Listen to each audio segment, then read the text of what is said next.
Kainday, magandang tanghali. So, ayan po ang ating menu for today's video. Adobo string beans. Ayan na, magiging na tayo. Keep on watching. Ang ating nag-isa na tayo dyan ng bawang sibuyas and then ang ating giniling.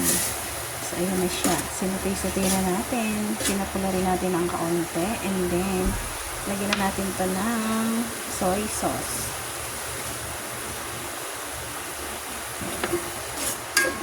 Then, after ng ating soy sauce, mekos, ilagay na natin yung ating veggies. Then, mekos ulit. Hintayin muna natin siyang medyo maluto, mga kainday. So, cover muna natin. So, yun mga kainday, nilagyan ko na siya dyan ng paminta. And then, lagyan natin ng seasoning. Para mas lalong yummy. And then, mekos natin yan. Para makombine lahat ng ating sahog. Diba? Sahog pa lang ang ulam na, mga kainday. Kayo mga kainday, ano ang inyong ulam? Yan ang aming ulam, adobo string beans. Yan ang ating adobo. So, nilagyan ko na siya dyan ng suka. Hindi ko na pinakita sa inyo mga kainday. So, ayan na siya.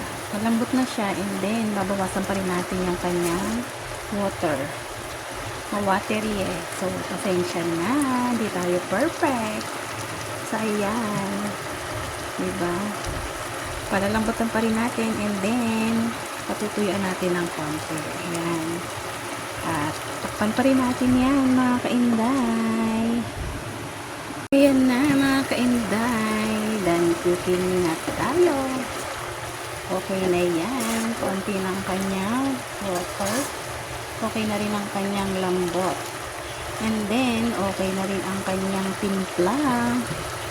So, ayan na ang ating lunch for today. String beans adobo. It's na naman ang ating pananghalian. Thank you for watching. Please follow, like, and share. Love, love, love.